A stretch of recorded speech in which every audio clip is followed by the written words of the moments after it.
হযরত আদম আলাইহিস সালাম স্ত্রীকে নিয়ে গেলেন বাড়িতে, তার মানে জান্নাতে।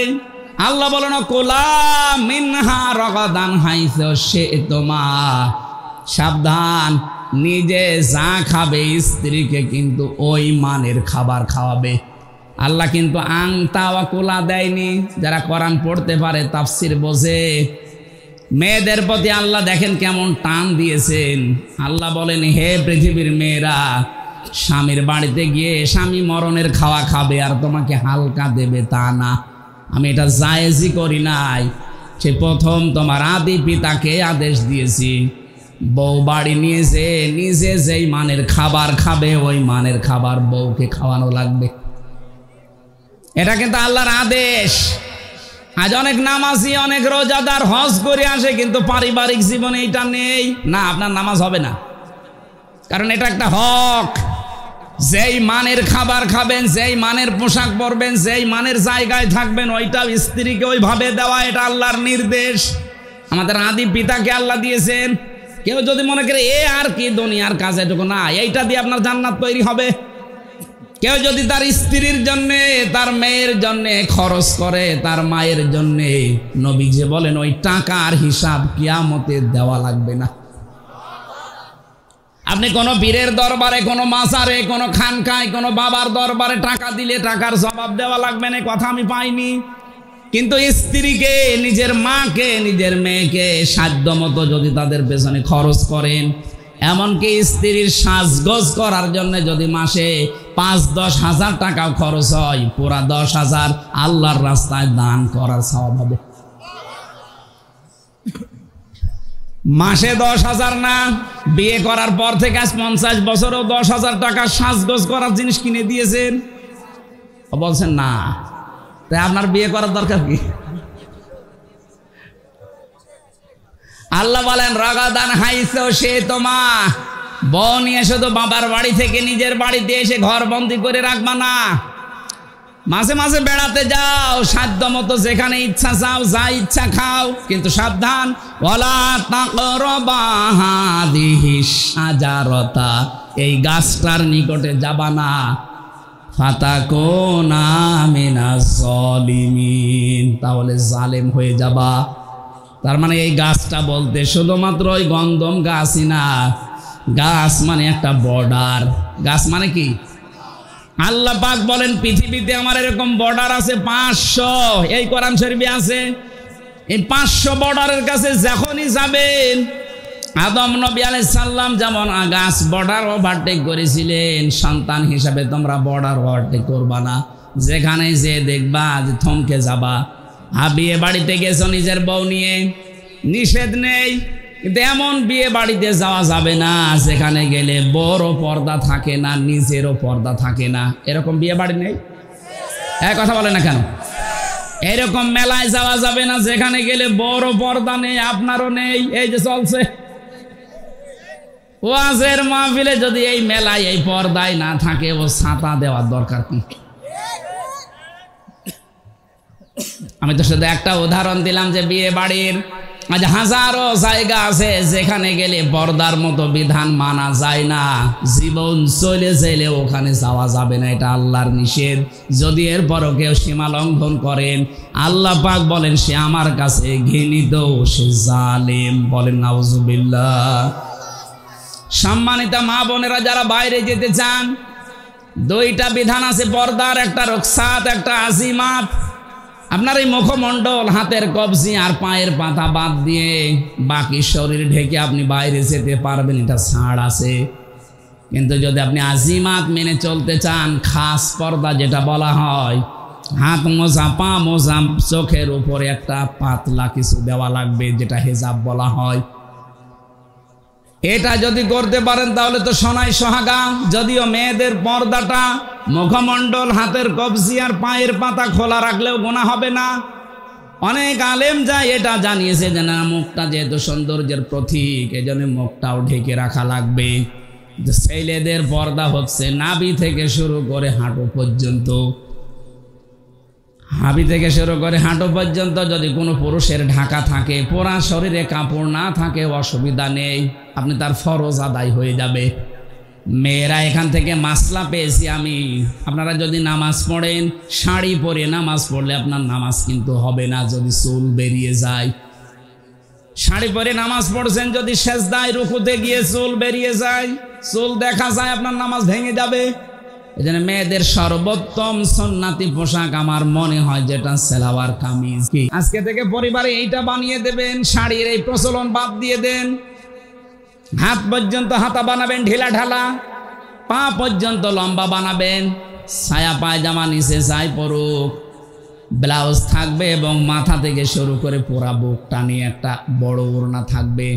হঠাৎ কোনো পরপুরুষের সামনে পড়ে গেলেও পর্দার মতো ফরজ বিধানটা লঙ্ঘন হবে না। আপনি কি ইয়ার কি মনে করেন পর্দাকে? এটা যে ফরজ অনেকে জানে কিন্তু মানে তো না, আরো ঠিককারি করে। পর্দার এই বিধানটা নফল না ফরজ? নামাজের মতো ফরজ, অথচ নামাজ পড়ছে অনেক মহিলা, পর্দা নেই। আমি আশা করব এখান থেকে আপনি মেনে নেবেন আল্লাহর সীমানার বাইরে যাওয়া যাবে না, একটা বর্ডার আল্লাহ রাব্বুল আলামিন এমন ভাবে বর্ডারটা তৈরি করে দিয়েছেন। আপনি আমরা যারা পুরুষ মানুষ আছি এখানে, যত পুরুষ আছেন, আজকে থেকে এই দুইটা ঔষধ কোরআনে আছে, আমরা এখন থেকে মেনে চলবো। তাহলে পর্দার মতো এই বিধান এবং জেনা থেকে আপনাকে আল্লাহ বাঁচিয়ে দেবে। আজ অনেক পুরুষ মানুষ কল দেয়, বলে হুজুর এক বউ, কতদিন আর কি করব, ভালো লাগে না, অন্যেরটা দেখলে খুব ভালো লাগে। কি আমি নিজে পেয়েছি মোবাইলে, অনেকেই বলে এক জিনিস আর কতদিন ভাল লাগে না, অন্যটা দেখলে কিন্তু খুব ভালো লাগে। এটার কারণ আছে, সূরা নূর 30 নম্বর আয়াতে আল্লাহ এই কারণটা দিয়েছেন। আপনি যদি এই কথা বলেন যে এক জিনিস 2 বছর হয়ে গেল আর কতদিন কি করবো, আপনার মেয়েটাও তো বলতে পারে যে এক ছাতা আর কতদিন করব, বলতে পারে না? এই জন্য নিজের বর প্রতি আকর্ষণ বাড়বে, অন্যের প্রতি ঘৃণা জন্মাবে, আপনার আকর্ষণ কমে যাবে। সূরা নূরের 30 নম্বর আয়াত যদি মানতে পারেন, 15 দিন মানবেন, মাত্র 15 দিন, দেখেন আপনার অন্য মহিলার প্রতি আকর্ষণ কমবেই। আল্লাহর ঔষধ মিস্টেক হবে না, হবে মানে পরীক্ষা নিরীক্ষা করে তারপরে ঔষধ দিয়েছে। আমাদের ভেতরের অবস্থা তো আল্লাহ জানে। ডাক্তারের কাছে গেলে পরীক্ষা নিরীক্ষা করে যেমন 1 টাকার ঔষধ দিলেই সেরে যায়, আল্লাহ পাক বলেন তোর পুরা বডিটা আমি জানি যে কিভাবে বানিয়েছি, এটা পরীক্ষা নিরীক্ষা করে 2টা ঔষধ দিলাম, এখন থেকে মানা লাগবে। অকুল্লিল মুমিনিনা ইয়াগুদ্দু মিন আবসারিহিম ওয়া ইয়াহফাযু ফুরুজাহুম যালিকা আযকা লাহুম ইলা আখির আয়াত। যতগুলো তাফসীর আমি মিলিয়েছি আয়াতের সাথে, সব মুফাসসিরিন ইকরাম বলেছেন 2টা এই ঔষধ পান করো। আল্লাহ গ্যারান্টি দিয়েছেন তুমি কোনোদিন জীবনে তোমার জিনার গুনাহ আমলনামায় উঠবে না। নিজের স্ত্রীর প্রতি তোমার ভালোবাসা আকর্ষণ বাড়তে থাকবে দিনের, নিজের ভাইয়ের মেয়ে, বোনের মেয়ে, এরপরে আপন পুত্র বধূ, যেটা এটার কি বলে আমি জানি না এলাকায়, যে ছেলের বউ, যেটা এরকম 14 জন মহিলা সূরা নেসার 21 নম্বর আয়াতের তাফসিরে পাবেন। এই 14 জন মহিলা বাদ দিয়ে পৃথিবীর কোন মহিলা, সে যত সুন্দরী হোক আর যত কালো হোক, সামনে পড়লে একবারের বেশি আর তাকাতে পারবেন না, সঙ্গে সঙ্গে আপনি নিচের দিকে নিম্নগামী করবেন। আপনি আজকের পেপারে দেখেছেন বাংলাদেশের সবচাইতে বেশি যেটা বেড়ে যাচ্ছে সেটার নাম ডিভোর্স। এই একটাই মাত্র কারণ, নারী পুরুষের উভয়ের জন্যে। নিজের জায়েজ জিনিসগুলো ভালো লাগে না, অবৈধ জিনিস শয়তান তখন আকর্ষণীয় করিয়ে দেখায়, তখন নিজেরটার প্রতি আকর্ষণ কমতে থাকে, ওইটার প্রতি বাড়তে থাকে। আপনি যার দিকে তাকিয়ে শান্তি পান, ওই মহিলার ভেতরে যা আছে আপনার বর ভেতরে কম আছে। 4-5 বছর বছর না, ওর কি বয়স হয়েছে? ও বললে মানায়, ওর বাবা বললে মানায় তো। এই যে থানা থেকে বাবু এসেছে, বড় বাবু, যত রকমের মামলা থানায় যাচ্ছে হয় মেয়েলি, বেশিরভাগ মেয়েলি। কারো মেয়ে হয়তো বেরিয়ে গেছে, আমাদের যেমন চলে গেছে, এরকম করে। আমাদের তো বিদেশে পালিয়েছে, আর এটা হয়তো দেশের ভেতরে পালায়। সেই মামলা বিচার করা লাগে ওসি সাহেবদের, আর খুব বেশি হলো জমি জায়গার। এই দুইটা বিষয় যদি বাংলাদেশে শান্ত হয়ে যেত তো ওনারা আমার মনে হয় আরামে বেতন নিতে পারত। যন্ত্রণা আছে, রাত 2টা নেই 3টা নেই, আমার মেয়ে চলে গেছে কোথায়, আল্লাহ রাস্তায় নিয়ে আসে, ওই খুঁজে নিয়ে আসতে যাই 2-3 রাত ঘুম নেই। এই জন্যই বলছে নিজের চোখকে নিম্নগামী করা লাগবে। ওই 14 জন মহিলা বাদ দিয়ে যত মহিলা দুনিয়ায় সামনে পড়ুক, আল্লাহর জন্য একটু চিন্তা করেন, অনির্বচন একটা সুখ আপনাকে আল্লাহ দান করবে। এটা বোঝেন কি বললাম? অনির্বচন সুখ বাংলা এটা। এর বাস্তব হচ্ছে যে বাচ্চারা যখন মায়ের পাখি আছে না, মুরগি পাখি যাই বলেন, এর বাচ্চারা যখন নিচে এই পাখা পর পালকের নিচে যখন আশ্রয় নেয়, এই চিল কাক এদের আক্রমণ থেকে বাঁচার জন্য, এই মোলায়েম এত সফট এত কোমল এই পাখাগুলো, একটার সাথে আর একটা যখন এই পালক লেগে যায়, এর নিচে পাখিগুলো আশ্রয় নেওয়ার সঙ্গে সঙ্গে বাচ্চাগুলো পাখিটা এভাবে দিয়ে ফল করে দেয়। এর নিচে বসে বসে একটা কিচির মিচির আওয়াজ দেয়। এটা বাংলাতে বলে অনির্বচন সুখ।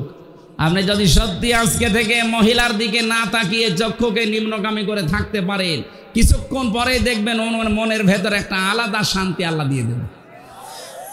আপনি তো একেবারে 1 মিনিটে 3-4 বার করে দেখেন, তো শান্তি পাবেন কি করে? 2 নাম্বার, আমাদের লজ্জাস্থানের হেফাজত করা লাগবে। এটার ব্যবহার আজ যেখানে সেখানে হচ্ছে না। এই জেনা থেকে বাঁচার জন্যে আকাশ সংস্কৃতির নামে যেটা চলছে, ভারতের পিন আপ করা পত্রিকাগুলো, এগুলো বন্ধ করা দরকার সরকারি ভাবে। অনেক কন্টেন্ট এই তথ্য মন্ত্রণালয় থেকে শুরু করে বাতিল করার চেষ্টায় আছে। ভারতের যখন সব কিছুই বয়কট হচ্ছে, আমার মনে হয় ওদের আকাশ সংস্কৃতিতে যা দেয় ওইগুলো বন্ধ করা দরকার। এদেশে আমরা আমাদের চরিত্রকে আবার আগের যুগের মতো ফিরিয়ে নিয়ে যেতে পারবো ইনশাআল্লাহ। যতটুকু মানুষ করবে তার ডবল আল্লাহ দুনিয়ায় মানে পরিপূর্ণ করবেই। আপনি যদি কাউকে 1 থাপ্পড় দেন, আপনি 2 থাপ্পড় দুনিয়ায় খাবেন, তারপর আপনার মরণ হবে। ওরা যাদেরকে 14 বছর জেল খাটিয়েছে বিনা কারণে, ওদেরকেও আল্লাহ 28 বছর জেল খাটাবে। হয় জেলে গেলে যে কষ্ট হয় এরকম কষ্ট দিয়ে রাখবে, না জীবন থেকে এরকম 28টা বছর নষ্ট হবে। পালিয়েছে যারা, ওরা কি চিন্তায় আছে কালকে দেখলাম, বলছে যে আমরা অঘোষিত জেলে আছি এই দিল্লিতে, আমি আর পারি না, দরকার হয় বাংলাদেশে যে জেলে থাকবো, তাও এখানে থাকবো না। কেন? স্বামীর বাড়িতে মানুষ যায় চলে আসার জন্যে। লাল কাপড় পরে যারা যায়, সাদা কাপড়ের আগে আর বের হওয়ার কোনো কায়দা নেই। সুতরাং আমরা চাই যে আপনি আসেন, কিন্তু সাদা কাপড় পরে আসুন, লাল কাপড় পরে আসার আর দরকার নেই। এরপরও যেভাবে আরম্ভ করেছে এই যে সাংবাদিক নামে কলঙ্ক, মলম বিক্রেতা, হকার রঞ্জন, ময়ূখ রঞ্জন বলছে যে চট্টগ্রাম আমরা নিয়ে নেব, মনে হচ্ছে ওর বাবার জিনিস, যে বলছে দিয়ে দে। আরে দাদা, আপনি কি যৌতুক নেবেন? আর মেয়ে তো পালিয়ে গেছে, যৌতুক কিসের? পালানো মেয়ের বিয়েই তো আমরা মানি না। ও মেয়ের বিয়ে আমরা মানতাম, যার সাথে গেছে ও যদি হাফ হাতা হইতো, ও তো ফুল হাতা না। আর আমরা কি এখানে ফুল হাতা আছে, ওই যে ওইটা আছে, এই যে না ওই যে ওইটা। তুমি আবার এই হাতা দেখাচ্ছ, আর হাতা নেই তোমার।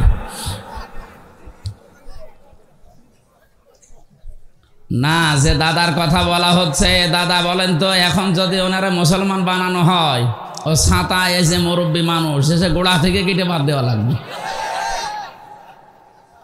আমি আর নিচে নামলাম না। সুতরাং যৌতুক দেওয়াও জায়েজ নেই, নেওয়াও জায়েজ নেই। তারপরও যার সাথে স্বামী স্ত্রীর সম্পর্ক বলে এতদিন আপনারা বলতেন, এটা মানা যায় না, কারণ সে একজন মুশরিক। আর আমাদের মেয়ে যাই হোক, সে একজন হাজি, তার চরিত্র একটু ঝামেলা আছে, কিন্তু হাজি তো। কথা বলছেন না কেন? একটু মিথ্যা কথা বলে। তাছাড়া বাকিগুলো অন্তত হাজি মানুষের সাথে কোনো ফুল হাতার বিয়ে দেওয়া যায় যাচ্ছে। এটাকে আমি নিজে বানালাম।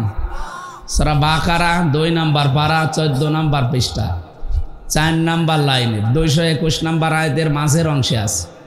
ওয়ালা তুনকিহুল মুশরিকিনা হাত্তা ইউমিনু, যতক্ষণ মুশরিক পুরুষ মুমিন না হবে, মুমিনা নারীর জন্য তাকে বিয়ে করা কখনো জায়েজ নেই। এই ফতোয়া সরাসরি আল্লাহর কথা, বলে না কেন? আল্লাহর এই ভাষাকে তারা এতদিন পর্যন্ত বড় আঙ্গুল দেখিয়ে নিজেদের ছেলে মেয়েকে পর্যন্ত বিয়ে দিয়েছে, খ্রিস্টান, ইহুদি, আবার বলতো ওরা আহলে কিতাব। এ পৃথিবীতে মুসলমান বাদ দিয়ে যত ধর্মের লোক আছে আল্লাহর দৃষ্টিতে সবগুলো কাফের। আমি কি এইটাও বানালাম? সূরা আলে ইমরানের 180 নম্বর আয়াতে আছে, ওয়াইদা খাযাল্লাহু মিসাকান নাবিয়্যিনা লামা আতাইতুকুম মিন কিতাবি ওয়া হিকমাতিন সুম্মা জাআকুম রাসূলুম মুসাদ্দিকুল লিমা মাআকুম লা তু'মিনুন্না বিহি ওয়া লা তানসুরুন্না ইলা আখির আয়াত। সূরা আলে ইমরানের 3 নম্বর পারা 19 নম্বর পৃষ্ঠার 9 নম্বর লাইনে আছে, রব্বুল আলামিন বলেন, যত নবী আমি পাঠিয়েছি দুনিয়ায় প্রতিটি নবীর কাছে এই অঙ্গীকার নিয়েছিলাম যে তোমাদের সাথে যে কিতাব আমি দিলাম, যে হিকমত তোমাদেরকে দিয়েছি, তোমাদের পরবর্তীতে একজন রাসূল আসবে, সে তোমাদের এইগুলোর স্বীকৃতি দেবে।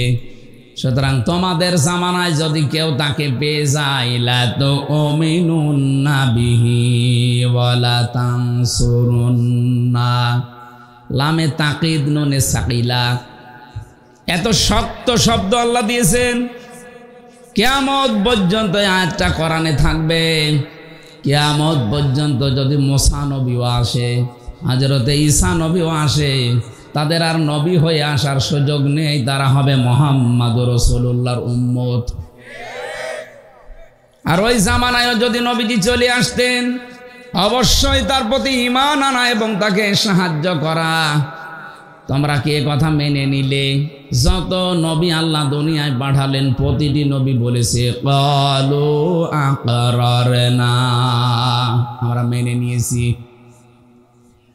সুতরাং এই আয়াত অনুযায়ী প্রমাণ হয় পৃথিবীতে বিশ্ব নবীর নবুয়ত যেদিন তিনি পেয়েছেন ওই দিন থেকে শুরু করে যতদিন এ দুনিয়া ধ্বংস না হবে ততদিন যারাই আছে অন্য ধর্মের নাম নিয়ে তারা কাফের। কি 4500 ধর্ম এখন দুনিয়ায়, 257টা রাষ্ট্র আছে এই পৃথিবীর ময়দানে। এখন 195টা জাতিসংঘের আন্ডারে আছে, বাকিগুলো এখনো সদস্য হতে পারেনি।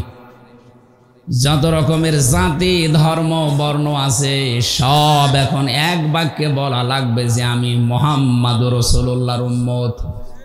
কেউ যদি মুসা নবী, ঈসা নবী, দাউদ নবী, সুলাইমান নবী, এমনকি আদম নবীর উম্মত কেউ দাবি করে, সে কাফের।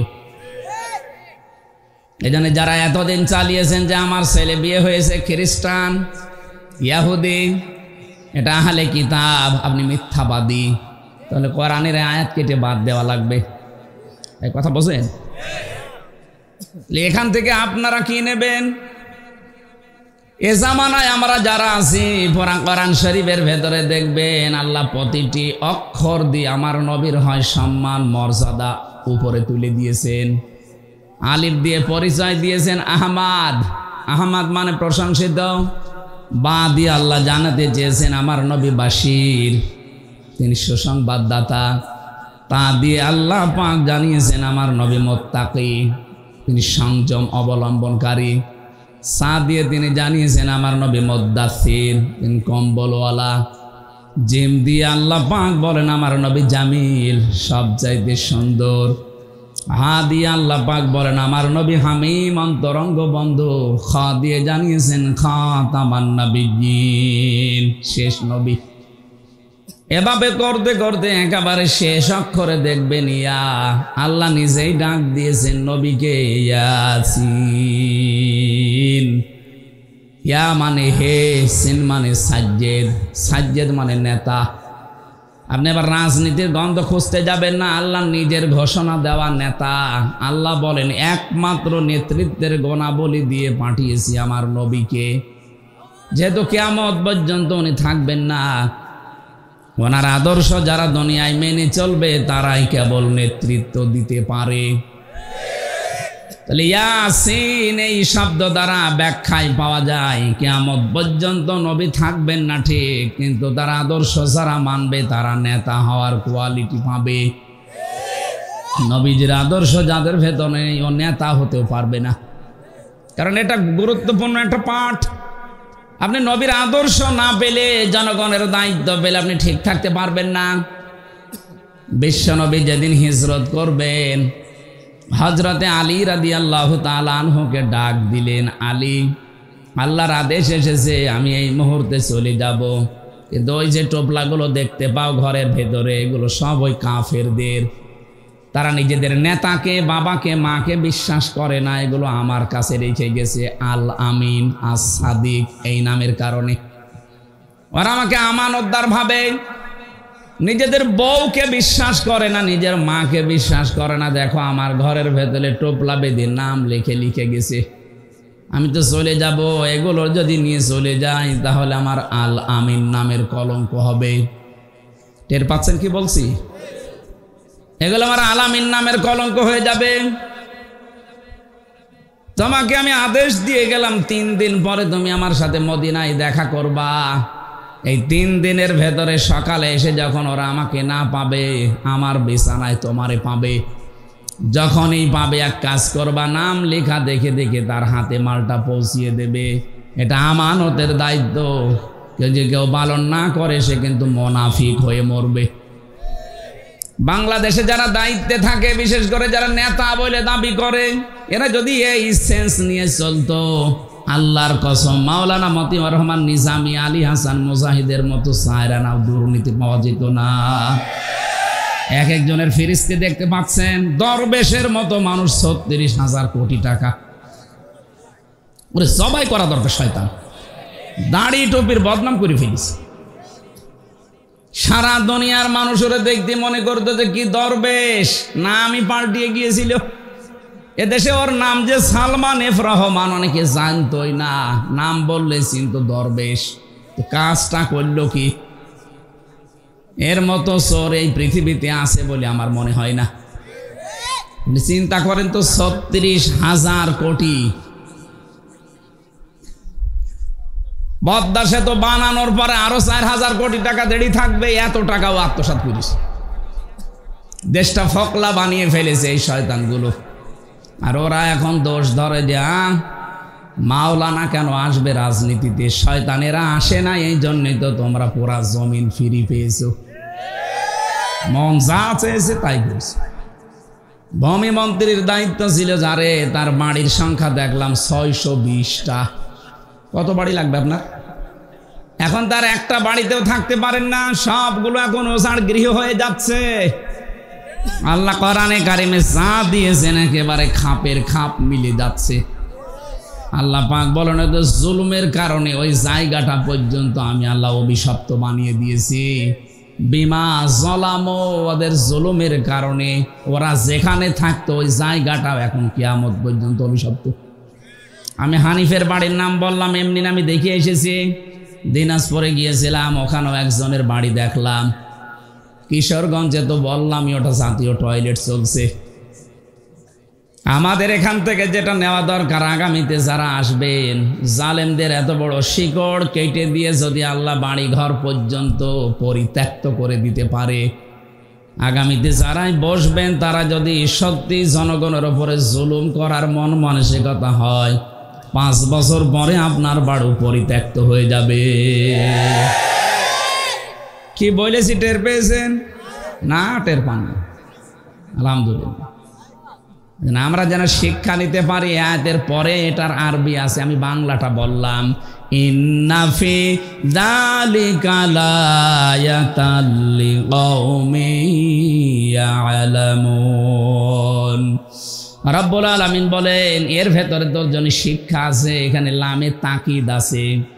আরবি গ্রামার যারা জানে, লামে তাকিদ দিয়েছেন আল্লাহ।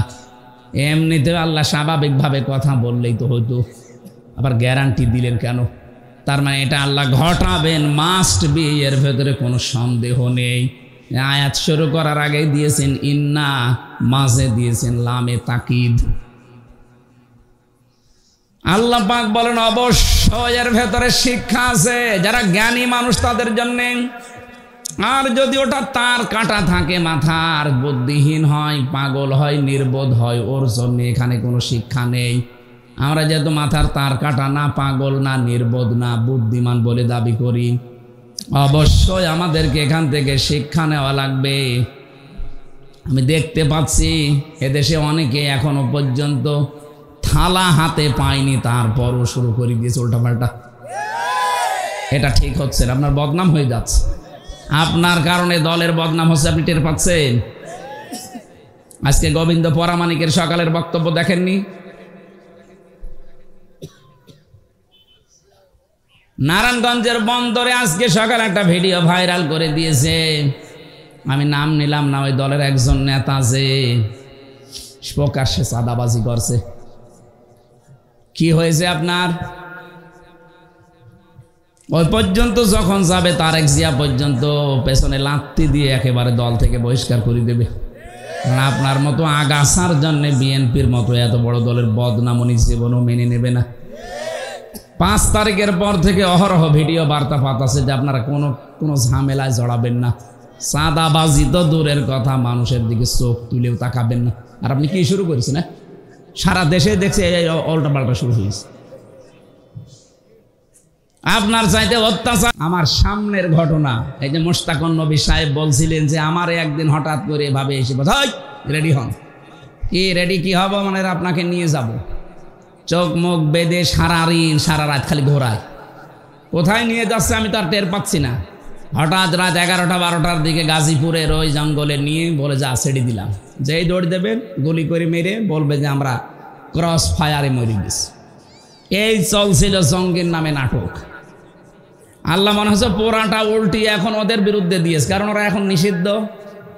কালকেও তাবলীগ জামাতের যে 4 জনকে হত্যা করেছে তদন্ত আসতেছে নাকি ছাত্রলীগ এদের জবাই করেছে। যদি সত্যি হয় নিষিদ্ধ সংগঠনের এত সাহস আসে কোত্থেকে?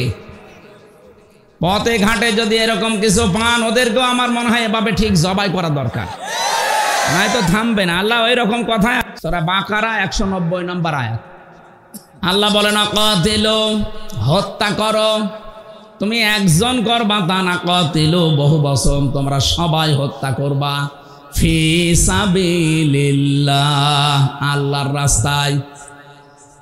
আল্লাযীনা ইউকাতিলুনাকুম, যেমন করে ওরা তোমাদেরকে হত্যা করেছিল বা করে। ফাতাদু, কিন্তু সীমা লঙ্ঘন করবা না। ইন্নাল্লাহা লা ইউহিব্বুল মুতাদিন, এই পৃথিবীতে সবচাইতে বেশি আল্লাহ ঘৃণা করে যারা সীমা লঙ্ঘন করে, এদের পছন্দই করে না। আমার আজকের আলোচনার ভেতরে 7টা পয়েন্ট আছে, পুরা কোরআন শরীফ থেকে সাজিয়েছি। এ দুনিয়ায় যত মানুষ এখন আছে প্রায় 810 কোটির উপরে আমরা মানুষ আছি। সবচাইতে বেশি ঘৃণা আল্লাহ পাক 7 প্রকার মানুষকে করে। আমরা যদি দেখি যে এর ভেতরে আমরা আছি, এই মুহূর্তে আমরা থেমে যাব। কি কথা বলেন না কেন? যদি দেখেন যে 7 প্রকারের কোনো এক রাস্তায় আপনি আছেন, সঙ্গে সঙ্গে গতি থামিয়ে দেবেন, ওখান থেকে ফিরে আসবেন, নয়তো আপনার জন্য জান্নাত হারাম হয়ে যাবে, জাহান্নাম ওয়াজিব হয়ে যাবে। আল্লাহ যদি ভালো না বাসে জান্নাতে দেবে? কথা বলে না কেন? এজন্য আল্লাহর কাছে ঘৃণিত যে 7 প্রকার মানুষ, তার প্রথম প্রকার হচ্ছে যারা সীমা লঙ্ঘন করে। যুগে যুগে বহু জাতিকে আল্লাহ শুধু ধ্বংসই করে দিয়েছে সীমা লঙ্ঘন করার কারণে। তাহলে প্রথম শব্দ আয়াতের কি বললাম? আকাতিলু, তোমরা কতল করো, লড়াই করো, সংগ্রাম করো। কতালা শব্দটা আল্লাহ সরাসরি দিয়েছেন। শব্দ শুনেই মনে হচ্ছে আল্লাহ মনে হয় মারামারি, হত্যা, কতল করার পক্ষে নাকি? হ্যাঁ, আল্লাহকে মারামারি কতল করার পক্ষে? পক্ষে, কিন্তু কিভাবে? শান্ত করার জন্য। ছাত্রলীগ যদি সত্যি এই 4 জন মানুষকে হত্যা করে থাকে, তা হত্যা না, জবাই করেছে সরাসরি। এটা যদি সত্যি করে থাকেন বলেন তো এদের ঠান্ডা করার জন্য সোনা মধু দোয়া দরুদ পড়ে হবে? যা করেছে ওইটা উল্টিয়ে করা লাগবে। এই জন্যই কোরআনে কারিমে এরকম ড্রস মাঝে মাঝে আল্লাহ দিয়েছেন। ওই ড্রসে ওই ফোর্সে কথা বলতে গেলে কিছু মানুষের গায়ে লাগা, এত উগ্রবাদী কথা বলছে। আরে উগ্র না, ওরা যেমন যেমন কুকুর তেমন মুগুর দেওয়া লাগবে। ওরা 4 জন মানুষকে সরাসরি জবাই করে ফেললো, আর আপনি বলছেন আস্তাগফিরুল্লাহ ইন্না লিল্লাহ। এটা কাজ হয়? আল্লাহ যেটা দিয়েছে ওইটা করেন। কুতিবা আলাইকুমুল কিসাস, ওদের উপরে কিসাসের বিধান যদি এখন সত্যি আমরা জারি করতে পারতাম, আগামী কিয়ামত পর্যন্ত এই দেশে কোনো অবৈধ হত্যা হতো না। 2732 জন মানুষ শুধু ক্ষমতার চেয়ারে অবৈধভাবে বসে থাকার জন্য আপনি এতগুলো মানুষ হত্যা করলেন। 2008 থেকে 24 পর্যন্ত নির্বাচনের নামে প্রহসন করে যারা এমপি, মন্ত্রী, উপজেলা চেয়ারম্যান এবং মেয়র এই নামে যারা ডাকতেন, তাদেরকে উপজেলা চেয়ারম্যান, মেয়র, বিশেষ করে এমপি, মন্ত্রী বলা জায়েজ নেই, কারণ আমরা আপনাকে ভোট দেইনি। আমি নিজেরটাই তো বলছি, আমার 33 বছর বয়স, 18 বছর থেকে শুরু করলে আমি 3 বার ভোট দিতে পারি, একবারও পারি নাই। এক কথা বলছেন না কেন? আপনি পেরেছেন? তাহলে আমার ভোট ছাড়া আপনি এমপি, আপনি মন্ত্রী, এটা তো অবৈধ। যত টাকা নিয়েছেন, বেতন ভাতা সব ফেরত দেওয়া লাগবে। পেপারে, পোস্টারে কোনো জায়গায় সাবেক এমপি, সাবেক মন্ত্রী লিখতে পারবেন না। এতটুকু লিখবেন যে সাবেক চোর। এই কথা বলছেন না কেন? এতটুকু লিখতে পারেন যে সাবেক ডাকাত, কারণ আপনি ডাকাতি করেছেন। চুরি করে একবারে 154 জন ঘোষণা দিয়ে দিয়েছেন। দিনের ভোট রাতে চুরি করে নিয়ে নিয়েছেন, তা আপনি চোর। চোরকে চোর বলা অসুবিধা কি? যারা গণহত্যার সাথে জড়িত তারা নিন্দিত এবং ঘৃণিত, এইটাই ফাইনাল। আপনি চেঙ্গিস খানের দিকে তাকান, হিটলারের দিকে তাকান, তারা আপনার যাতে কম শক্তিশালী ছিল না। 60 লাখ ইহুদি দুনিয়া থেকে বিদায় করে দিয়েছে এই লোকটা। যদিও কাজ খারাপ করেনি, কিন্তু এই লোকটা আজ ঘৃণিত হয়ে আছে শুধু মানুষ হত্যার সাথে জড়িত থাকার কারণে। 2732 জন তো সরকারি হিসাব, বেসরকারি এই 15.5 বছরে যত মানুষের সাথে আপনার নাম জড়িত, আপনি বলেন আপনার নামটা যুগের আবর্তনে কিছুদিন পরে দেখবেন গালি হিসাবে এই হিটলারের মতো, চেঙ্গিস খানের মতো ব্যবহার হবে। মানুষ শুনলেই শুধু গালি দেবে। এতদিনও মানুষ গালি দিয়েছে, কিন্তু প্রকাশ্যে দিতে পারেনি, গোপনে। কথা বলে না কেন? হাজ্জাজ বিন ইউসুফ নামে একটা লোক ছিল, খুব জালেম বাদশাহ। মন্ত্রী পরিষদ একদিন এসে বলে, বাদশাহ আপনার জন্য তো বাইরে যেতে পারি না, শুধু মানুষ গালিগালাজ করে, মানুষ খালি আমাদেরকে জালেম বলে ডাক দেয়। এই কে ডাক দেয় দেখি, আমি বাইরে যাব। ছদ্মবেশ নিয়ে রাস্তায় হাঁটছে, হঠাৎ দেখ এক গ্রাম্য মানুষ, লাই বেটাই এদিকে আয়। বাদশাহ হাজ্জাজ বিন ইউসুফ লোকটা কেমন? কি বলেন? তো জালেম, জালেমের বাচ্চা জালেম। 2 বার যখন বলিস ওর মেজাজ গেছে খারাপ। বলে বেটা আমারে চেনো? বলে না, আমি সেই লোক। চিন্তা করছে আমার তো মাথা এখন থাকবে না। ডাক দিয়ে বলে, বাদশাহ আপনি আমারে চেনেন? বলে না তো। কে তুই? বলছে আমি এই গ্রামের ওই লোক যার মাসে 2 দিন মাথা খারাপ হয়, আজকে তার পয়লা দিন। তুই পাগল? মাসে 2 দিন মাথা খারাপ হয়, আজকে পয়লা দিন, তার মানে আর একদিন হবে। এর মতো পাগলের সাথে কথা বলে লাভ নেই। পাগল বলে ওই দিন বেশি গিয়েছে। এই কথা বলে না কেন? আমরা এই 15.5 বছরে পাগল বলেই বেশি আছি। নাই তো সে স্টিম রোলার গেল, বেশি থাকার কথা। আপনি কিছু টের পাচ্ছেন?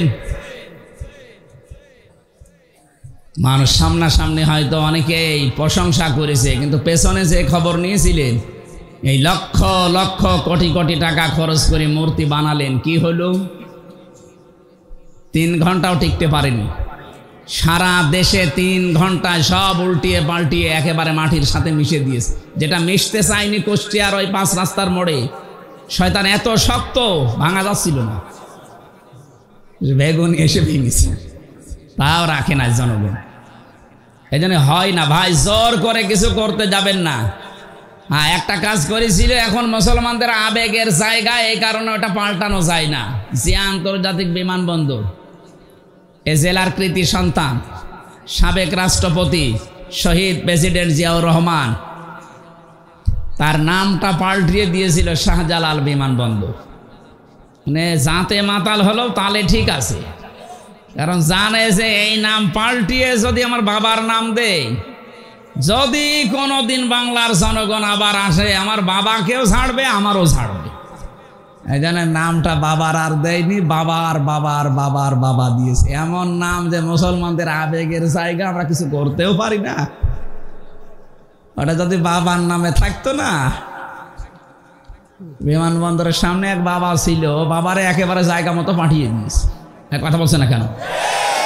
এই মূর্তি সংস্কৃতির সাথে আমাদের মুসলমান যারা কোনো সম্পর্ক আছে না, আমরা ওই সম্পর্ক রাখি না। কারণ আমাদের আদি পিতা হযরত আদম থেকে শুরু করে যত নবী আল্লাহ পাঠিয়েছেন সব মূর্তির বিরুদ্ধে। আর এরা পোড়াটা উল্টিয়ে মূর্তির সংস্কৃতি দিয়ে আমাদেরকে শিরিক করাতো। কত ছোট ছোট ছেলে মেয়েরা দেখতাম যে এইভাবে করে, সবই একটা টাঙিয়ে রাখে বাবার, এইভাবে করে। এটা প্রকাশ্য শিরিক। এই শিরিকের কারণে আল্লাহ নিরাপত্তা তুলে নেয় এলাকা থেকে। কাবা শরীফে এত নিরাপত্তা কেন? কারণ ওমান দাখালাহু কানা আমিনা, এখানে প্রবেশ করো, নিরাপত্তা দিয়ে দেবে আল্লাহ। একটাই কারণ, সেখানে শিরিক নেই। কি নেই বলেন? বাংলাদেশ কি কাবা শরীফ? এটা কত দূর? 6500 কিলোমিটার। তাহলে এইটা যদি এখন আপনি কাবা শরীফের মতো নিরাপত্তা দিতে চান, এই 56,000 বর্গ মাইল, কোনো কাজ করা লাগবে না। কি করা লাগবে? প্রথম নাম্বারে সূরা আনামের 82 নাম্বার আয়াত, আল্লাযীনা আমানু ওয়া লাম ইয়ালবিসু ঈমানাহুম বিজুলমিন উলাইকা লাহুমুল আমনু। আল্লাহ পাক প্রথমেই বলেন, যারা ঈমান আনো এই দেশে, ঈমানের সাথে সাথে যদি জুলুম করতে না চাও, তার মানে এখানে জুলুম মানে শিরিক। আপনি তাফসির যত দেখবেন, এখানে জুলমিন আর শিরকিন। যারা শিরিক থেকে পবিত্র থাকতে পারবে, উলাইকা লাহুমুল আমনু। আল্লাহ এইভাবে দেখিয়েছেন যে এই মানুষগুলো, বাংলার এই 56,000 বর্গ মাইলের এই 18 কোটি মানুষের জন্য আমি আল্লাহ নিরাপত্তার গ্যারান্টি দিয়ে দিলাম। সুবহানাল্লাহ বলতে পারেন? সুতরাং আশপাশের প্রতিবেশীদের দ্বারা যে ষড়যন্ত্র হচ্ছে, নিরাপত্তা বিঘ্নিত হচ্ছে আমাদের, আজ আমরা অনেকে আতঙ্কে আছি ওই শত্রুদের কারণে। এবং এই দেশে অনেকে এখনো লুকিয়ে আছে ঘাপটি মেরে এই শত্রুদের কারণে। এ দেশটা এখন শান্তি, স্বস্তি, নিরাপত্তা দিয়ে কাবার মতো যদি ঢেকে রাখতে হয়, শিরিক বর্জন করা লাগবে। কথা বলে না কেন? বাংলাদেশে বহু শিরিক আছে, প্রকাশ্যে গোপনে। প্রকাশ্যে একটা শিরিকের কথা বলছি, দেখেন তো আপনি ছাড়তে পারেন কিনা। যে মানুষগুলো এই দুনিয়াতে বিশ্বাস করে ক্ষমতার উৎস জনগণ, তারা শিরিক করছেন। শিরিক যারা করে তারা মুশরিক। কথা বলছে না কেন? হয়তো আপনি বুঝে না বুঝে বিশ্বাসে আছেন, এক্ষুনি বিশ্বাস পাল্টাবেন। কারণ কোরআনের 903টা আয়াতের সাথে পুরা সাংঘর্ষিক। আল্লাহ পাক বারবার আমাদেরকে শোনাচ্ছেন, আন্নাল কুওয়াতা লিল্লাহি জামিআ ইন্নাল্লাহা আলা কুল্লি শাইইন কাদির ওয়ালিল্লাহুম্মা মালিকাল মুলকি তুতিল মুলকা মান তাশা। এরকম 903 জায়গায় ডাইরেক্ট ইনডাইরেক্ট মিলে আল্লাহ জানিয়েছেন, আলা লাহুল খালকু ওয়াল আমরু তাবারাকাল্লাহু রাব্বুল আলামিন। বলেন আল্লাহু আকবার। আয়াতগুলোর সামারাইজ এই, ক্ষমতার উৎস জনগণ নয়, ক্ষমতার উৎসকে কারা কারা মন থেকে প্রাণ দিয়ে বিশ্বাস করেন ক্ষমতার উৎস আল্লাহ। দেখি হাত তোলে, তাই আন্দাজ হাত তুলবেন না, লোক দেখানোর জন্য হাত তুলছেন না, মন থেকে তোলেন। লিল্লাহে তাকবীর। দেখেন তো হাত তোলেনি কে? ওই যে কালো গেঞ্জি, ওই আপনার হাত কই? তোলেন। হ্যাঁ ঠিক আছে। এতগুলো মানুষের ভেতর যদি শিরিক না থাকে, এই যে একজন এইভাবে দাঁড়িয়ে আছে, তার মানে ও মুশরিক। ওরে কোরআন শরীফের দলিলে হবে না, ওরে বাকারি শরীফ লাগবে।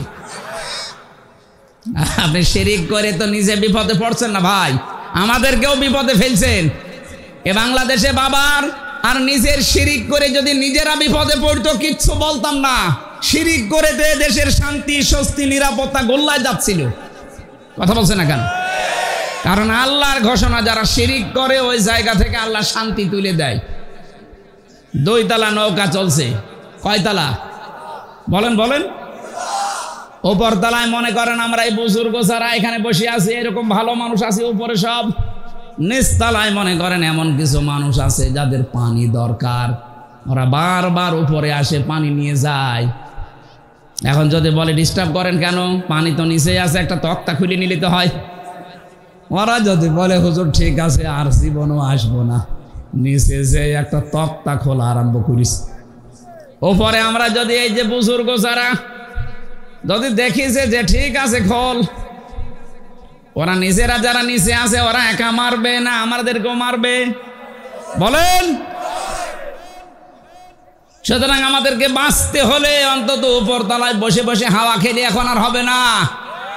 যে কোনো কায়দায় এই তক্তা খোলা থেকে আপনাকে নিষেধ করাই লাগবে। যদি বারণ না শোনেন দরকারে মারধর করব, যদি মেরেও কাজ নাই দরকার মেরে ফেলবো, তাও আমাকে বাঁচা লাগবে।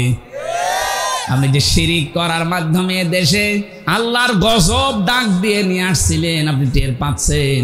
আপনার কারণে আমরাও শান্তি শক্তি নিরাপত্তা হারিয়ে ফেলছিলাম। এই কারণেই তো বাধ্য হয়ে প্রতিবাদ করা লাগে। কথা বলেন ঠিক কিনা? আরে প্রতিবাদ যেই করেছে সেই গেছে লাল দালানে, আর কিছু মানুষ কৌশলে ছিল, ওই মানুষগুলো যাওয়া লাগে না, কিন্তু তারাও বাইরে একটা কারাগারে ছিল, বাড়িতে থাকতে পারে না, ধানের খেতে বাঁশতলায় গাছতলায় গোরস্থানে পর্যন্ত ছিল। এই জন্য এখানে আমার আল্লাহ কিন্তু আসলে মারামারি কাটাকাটি মানুষ হত্যার পক্ষে না, কিন্তু বাস্তবে যদি লেবেল করতে হয়, ওই জায়গাটা যদি শান্তি ফিরিয়ে নিয়ে আসতে হয়, তাহলে এরকম কিছু দরকার। রব্বুল আলামিন নবীজিকে জানিয়েছেন বদরের ময়দানের কাহিনীটা। হে নবী, এই যে 80 জন কাফের সব পড়েছিল, একটাকেও আপনার সাহাবীরা মারে নাই, আপনিও মারেন নাই। 3000, 1000, 5000, প্রথমে 1000, পরে 3000, পরে 5000 ফেরেশতা পাঠিয়ে ওরা যে এসেছিল ওদেরকে আমি আল্লাহ নিজে ফেরেশতাদেরকে দিয়ে এভাবে হত্যা করেছি। কেটে কেটে ফেলে রেখেছিলাম, আপনার ওই খেজুরের ডালের কাজ না। আপনি যে খেজুরের ডাল নিয়ে এসেছিলেন সাহাবীদেরকে নিয়ে, অথচ যারা পড়ে আছে দেখেন তো খেজুরের ডাল দিয়ে এভাবে নিখুঁত ভাবে জবাই করা যায়? ওদেরকে তো জবাই করেছে আমার ফেরেশতারা। ফালাম তাকতুলুহুম ওয়ালাকিন্নাল্লাহা কাতালাহুম ওমা রমাইতা ইয রমাইতা ওয়ালাকিন্নাল্লাহা রমা। বরং তাদেরকে আপনি হত্যা করেননি, ওদের আমি আল্লাহ নিজে হত্যা করেছিলাম। আমি লেবেল করতে চেয়েছি দুনিয়া যেন শান্ত হয়। এই জন্য এখন যা শুরু করেছে ওরা গুপ্ত হত্যা, এটার জন্য সোনা মধু, এদের জন্য শুধু ঝাড় ফুঁক দিয়ে আর হবে না, ওয়াজে কাজ হবে না, এদের জন্য ঠিক ওই বিধানটা উল্টিয়ে দেওয়া লাগবে। আল্লাহ বলেন এতদিন যারা তোমাদের হত্যা করেছে তারাদেরকে হত্যা করো, কিন্তু সাবধান ওদের মতো সীমা লঙ্ঘন করবা না। ওরা 4 জন যদি মেরে ফেলে হত্যা করে জবাই করে, ওদের 4 জনকে ঠিক এইভাবে করা লাগবে। এটা আমাদের হাতে তোলার বিষয় না, রাষ্ট্রের বিষয়। যারা দায়িত্বে আছেন আহ্বান জানাচ্ছি, দেশকে যদি সত্যি সামনে শান্তি স্বস্তি নিরাপত্তা দিতে চান, অন্তত এইটা দিয়ে আরম্ভ করেন। তাবলীগ জামাতের যাদের 4 জনকে জবাই করেছে, খুব তাড়াতাড়ি এদেরকে বের করেন, ওদেরকেও বায়তুল মোকাররমের সামনে নিয়ে জবাই করে দিন, দেখেন এদেশে এমনি ঠান্ডা হয়ে যাবে। যারা উস্কানি দিচ্ছে ওরা বলবে ওরে বাপ দরকার নেই, কারণ আল্লাহ ভালো করে জানে যে কোন জায়গায় কোন ঔষধ দেওয়া লাগে। আল্লাহ বলেন সাবধান, সীমা লঙ্ঘন করতে যেও না, যে কোনো কাজে সীমা লঙ্ঘন করলে আমি আল্লাহ ঘৃণিত করে দেই। এতদিন যারা সীমা লঙ্ঘন করেছিল তাদেরকে আল্লাহ সত্যিই কিন্তু ঘৃণিত করে দিয়েছে। একেবারে শুরু হয়েছে সেই জান্নাত থেকে। এটা আমাদের আদি পিতা হযরতে আদম আলাইহিস সালাম, মা হাওয়া আলাইহিস সালাম, 2 জনেই সীমা লঙ্ঘন করে ওই গাছটার কাছে গিয়েছিল। ওটা একটা বর্ডার। আমরা মনে করি ওটা শুধু গন্ধম গাছের জন্যই খাস, না, যারা এখানে তাফসীর বোঝেন তাদেরকে বলছি বাড়ি যেয়ে পড়বেন। ফাকুলনা ইয়া আদামু উসকুন আনতা ওয়া যাওজুকাল জান্নাহ ওয়া কুলা মিনহা রাগাদান হাইসু শি'তুমা। রব্বুল আলামিন বলেন, আদম, যে মেয়েটাকে বিয়ে করলে একে নিয়ে এবার বাবার বাড়ি চলে যাও। আদমের বাড়ি মানে জান্নাত। আদমের বাড়ি কোনটা বলেন বলেন? আর আমাদের বাবার বাড়ি, উনি যেহেতু আমাদের আদি পিতা বাবা, এই জন্য আমাদের বাবার বাড়ি জান্নাত। এখান থেকে মাসলা বের হয়, বিয়ে করে বউ নিয়ে আপনাকে বাবার বাড়ি যাওয়া লাগবে। তো কত মানুষকে আমরা দেখি বিয়ে করে আরো নিজে ঘর জামাই থেকে যায়। একটা তো এ বগুড়ায় ঘর জামাই আছেন? একটু হাত তোলেন তো দেখি ঘর জামাই। না নেই, এখানে নেই আলহামদুলিল্লাহ। এ জেলা তো ভদ্র জেলা, এখানে ঘর জামাই থেকে মরবে। বিয়ে করার পরে বিয়ের যে সিস্টেম গুলো শোনেন, এখানে যেহেতু গ্রাম অঞ্চলের জন্য বলছি, এদেশে বহু জায়গায় আমরা দেখি অনেকে বিয়ে করার সময় বরযাত্রী নিয়ে যায় মেয়ের বাড়িতে। এটা কিন্তু হিন্দুদের কালচার। এই যে গায়ে হলুদ দেওয়া, বরযাত্রী যাওয়া কাদের কালচার? আরো জোরে বলেন। মুসলমানদের কালচার হচ্ছে অলিমা করা। কি করা? অলিমার খবর নেই। 200 জন 250 জন নিয়ে উনি যাচ্ছে মেয়ের বাড়িতে বরযাত্রী নিয়ে। বরযাত্রী তো জায়েজ নেই, আপনি কোথায় যাচ্ছেন? আজকে থেকে জীবনেও আর কোনোদিন বরযাত্রী যাবেন না। কারা হাত তোলেন তো? ও, যারা হাত তুলছে না ওরা ঝামেলায় আছে। না না ভাই, ওটা যেহেতু জায়েজ নেই, আপনি যাবেন কেন? মেয়ের বাবার বাড়ি থেকে একটা পান খাওয়াও জায়েজ নেই তার নিজের সন্তুষ্টি ছাড়া। আর আপনি 200 জন 500 জন নিয়ে চলে যাচ্ছেন, ও লজ্জায় কিছু বলতেও পারে না মেয়েটার কারণে। কথা বলেন না কেন?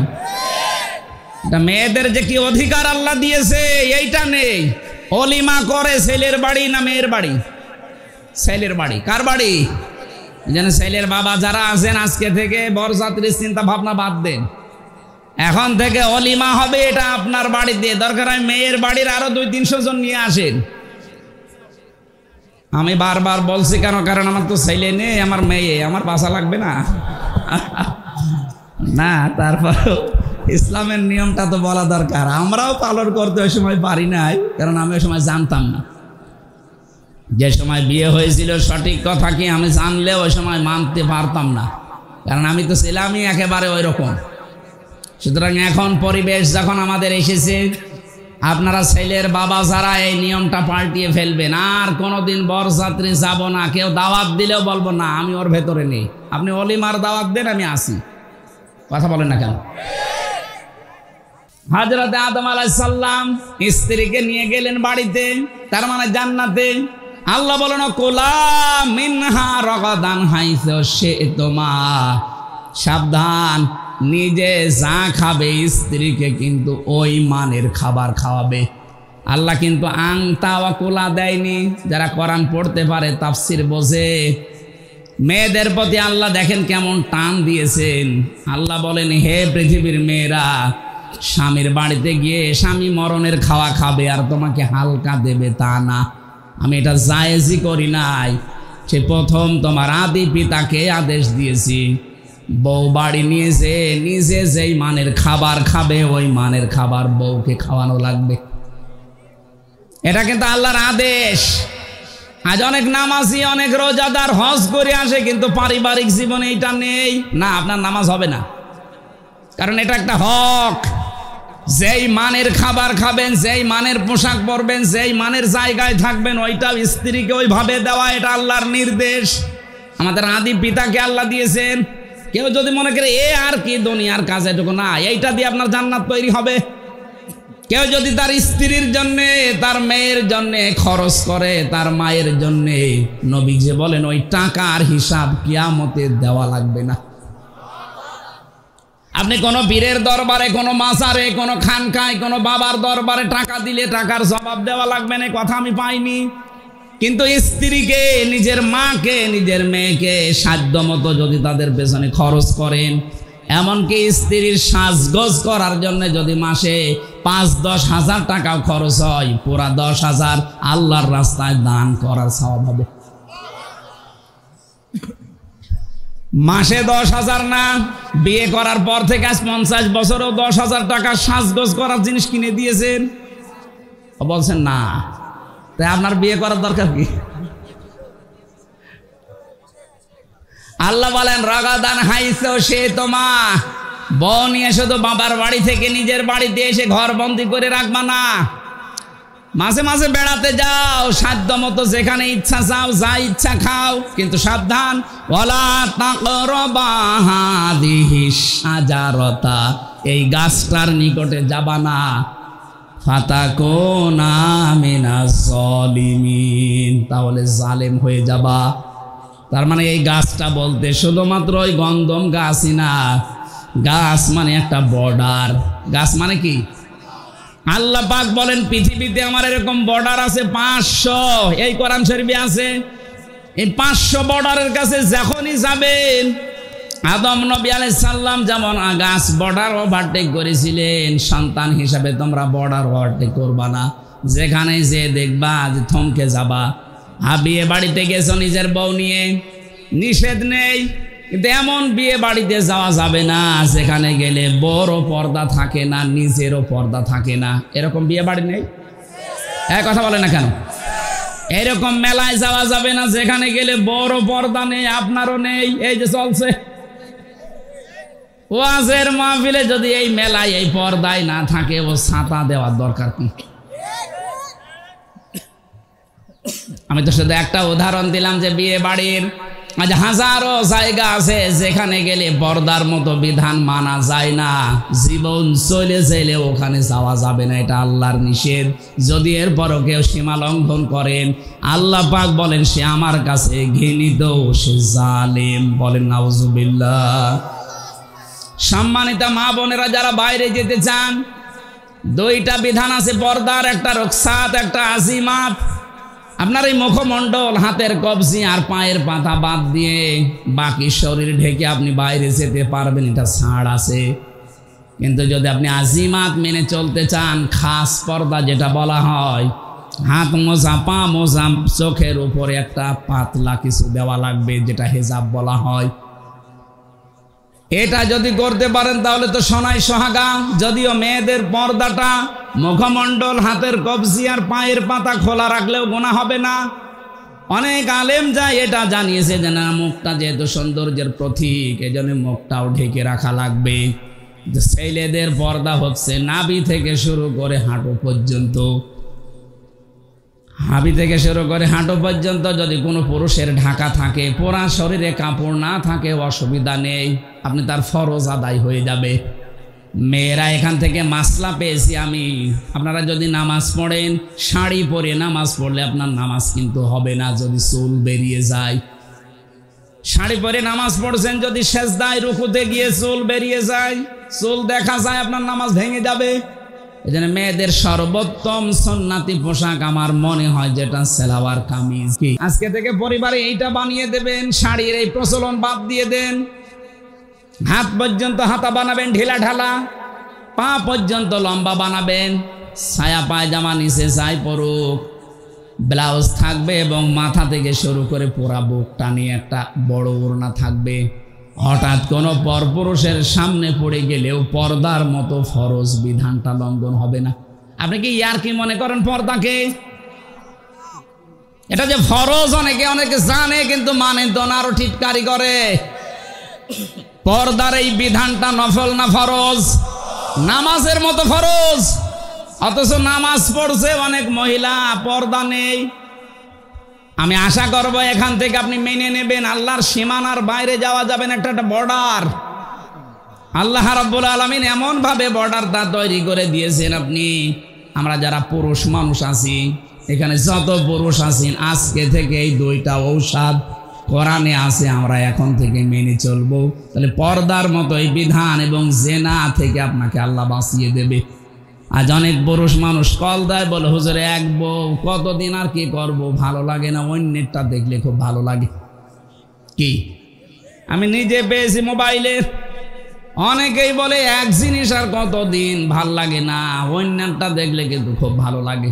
এটার কারণ আছে। সূরা নূর 30 নম্বর আয়াতে আল্লাহ এই কারণটা দিয়েছেন।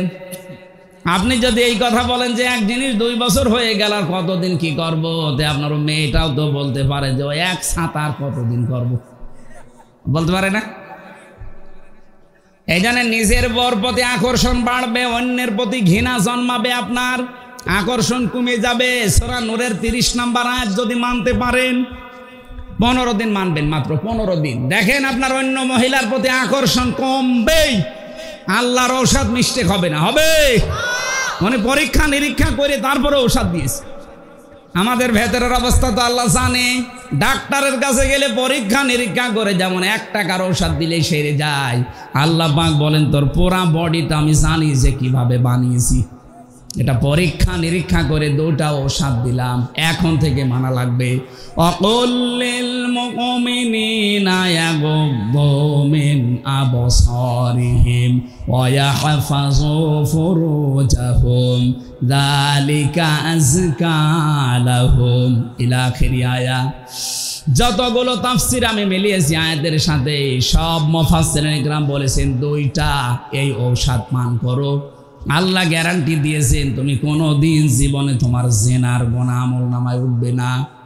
নিজের স্ত্রীর প্রতি তোমার ভালোবাসা আকর্ষণ বাড়তে থাকবে দিনের, নিজের ভাইয়ের মেয়ে, বোনের মেয়ে, এরপরে আপন পুত্র বধূ, যেটা এটার কি বলে আমি জানি না এলাকায়, যে ছেলের বউ, যেটা এরকম 14 জন মহিলা সূরা নেসার 21 নম্বর আয়াতের তাফসিরে পাবেন। এই 14 জন মহিলা বাদ দিয়ে পৃথিবীর কোন মহিলা, সে যত সুন্দরী হোক আর যত কালো হোক, সামনে পড়লে একবারের বেশি আর তাকাতে পারবেন না, সঙ্গে সঙ্গে আপনি নিচের দিকে নিম্নগামী করবেন। আপনি আজকের পেপারে দেখেছেন বাংলাদেশের সবচাইতে বেশি যেটা বেড়ে যাচ্ছে সেটার নাম ডিভোর্স। এই একটাই মাত্র কারণ, নারী পুরুষের উভয়ের জন্যে। নিজের জায়েজ জিনিসগুলো ভালো লাগে না, অবৈধ জিনিস শয়তান তখন আকর্ষণীয় করিয়ে দেখায়, তখন নিজেরটার প্রতি আকর্ষণ কমতে থাকে, ওইটার প্রতি বাড়তে থাকে। আপনি যার দিকে তাকিয়ে শান্তি পান, ওই মহিলার ভেতরে যা আছে আপনার বর ভেতরে কম আছে। এই যে 4-5 বছর বছর না, ওর কি বয়স হয়েছে? ও বললে মানায়, ওর বাবা বললে মানাই তো। এই যে থানা থেকে বাবু এসেছে, বড় বাবু, যত রকমের মামলা থানায় যাচ্ছে হয় মেয়েলি, বেশিরভাগ মেয়েলি। কারো মেয়ে হয়তো বেরিয়ে গেছে, আমাদের যেমন চলে গেছে, এরকম করে। আমাদের তো বিদেশে পালিয়েছে, আর এটা হয়তো দেশের ভেতরে পালায়। সেই মামলার বিচার করা লাগে ওসি সাহেবদের, আর খুব বেশি হলো জমি জায়গার। এই 2টা বিষয় যদি বাংলাদেশে শান্ত হয়ে যেত, তো ওনারা আমার মনে হয় আরামে বেতন নিতে পারত। যন্ত্রণা আছে, রাত 2টা নেই 3টা নেই, আমার মেয়ে চলে গেছে কোথায়, আল্লাহ রাস্তায় নিয়ে আসে, ওই খুঁজে নিয়ে আসতে যাই 2-3 রাত ঘুম নেই।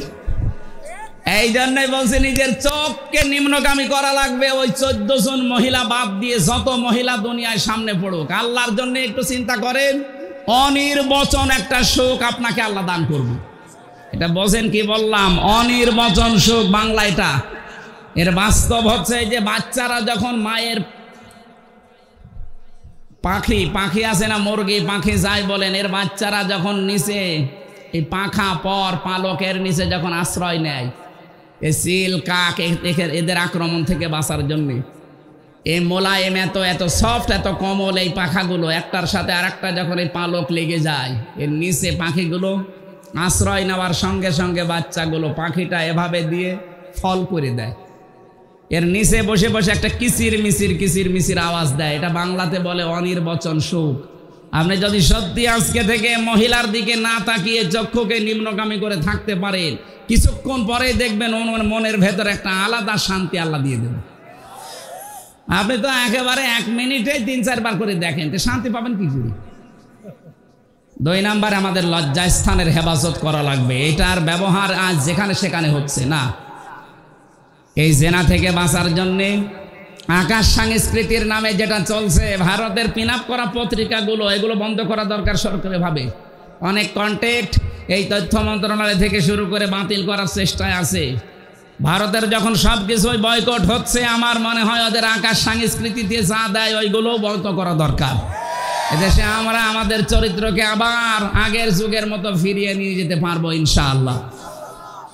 আমি আজকে মনে হয় আর কথা না বলা ভালো, কারণ আমার এসার পরে আলোচনা আছে সিরাজগঞ্জ শহরে, ওখানে যেতেও আরও 1-1.5 ঘন্টা লাগবে। আজকের মতো শেষ করে, আমার সেলখানায় লিখিত নারী এবং পুরুষের দাম্পত্য জীবন নিয়ে বই লেখা আছে এই আয়াতের উপরে। গাড়ি কোথায় আছে আমি জানি না, আপনারা স্বামীকে বলবেন ছেলেকে মেয়েকে পাঠিয়ে বইটা নিয়ে যেতে। স্বামীকে পড়াবেন আর স্ত্রীরা, স্বামীরা পড়াবেন স্ত্রীকে। এর ভেতরে যে তথ্যগুলো আছে আমল করতে পারলে আশা করছি ভালো হবে। আল্লাহুম্মা আমিন। এখানে আছে, বইটা নিয়ে যান এখান থেকে। লা ইলাহা ইল্লা আনতা সুবহানাক ইন্নী কুনতু মিনাজ জালিমিন। রব্বানা যালামনা আনফুসানা ওয়া ইল্লাম তাগফির লানা ওয়া তারহামনা লানাকুনান্না মিনাল খাসিরিন। আল্লাহ, যে যুবকগুলো কোরআনে কারিমের এই অনুষ্ঠানের আঞ্জাম দিয়েছে, এদেরকে কবুল করো। এ মাহফিল করতে গিয়ে যে মানুষগুলো শ্রম দিয়েছে, এগিয়ে এসেছে কষ্ট করে, তুমি ওসমানের মতো এদেরকে মঞ্জুর করে নাও। সম্মানিতা মা বোনেরা, পর্দার লেখা দিজার মতো, আয়সার মতো বানিয়ে দাও। পরিবারে অনেকের শান্তি নিয়ে আল্লাহ তোমার সালাম নামের খাতিরে শান্তি দান করো রব্বুল আলামিন। দেশটা যখন অন্তত শান্ত, শান্তি, স্বস্তি, নিরাপত্তা দিয়ে দিয়েছো, এ দেশে তোমার কোরআনের বিধানগুলো তুমি চালু করে দাও। তোমার বান্দা বান্দিদের দিল মন এদিকে ঝুঁকিয়ে দাও। চর্মচোখে এটা আমাদের বড় ইচ্ছা লাগে, আশা লাগে, আকাঙ্ক্ষা, তামান্না লাগে যে তোমার কালাম দিয়ে বাংলার 56,000 বর্গ মাইল চলছে। আন্তর্জাতিক যত ষড়যন্ত্র আছে সব কিছু থেকে আমাদেরকে বাঁচাও। কোরআনে কারিমের এই নিয়ম নীতিটা তুমি আমাদের জন্য সহজ করে দাও। আল্লাহ তাআলা, সারা জীবন অপরাধ করে তো জীবনটা নষ্ট করে ফেলেছি। এখন আমরা সত্যি অনুতপ্ত, অনুশোচনা করছি, ফিরে এসেছি। আল্লাহ, আমাদের জীবনের অপরাধ এগুলো সব মাফ করে দিয়ে নেকি দিয়ে পাল্টিয়ে দাও।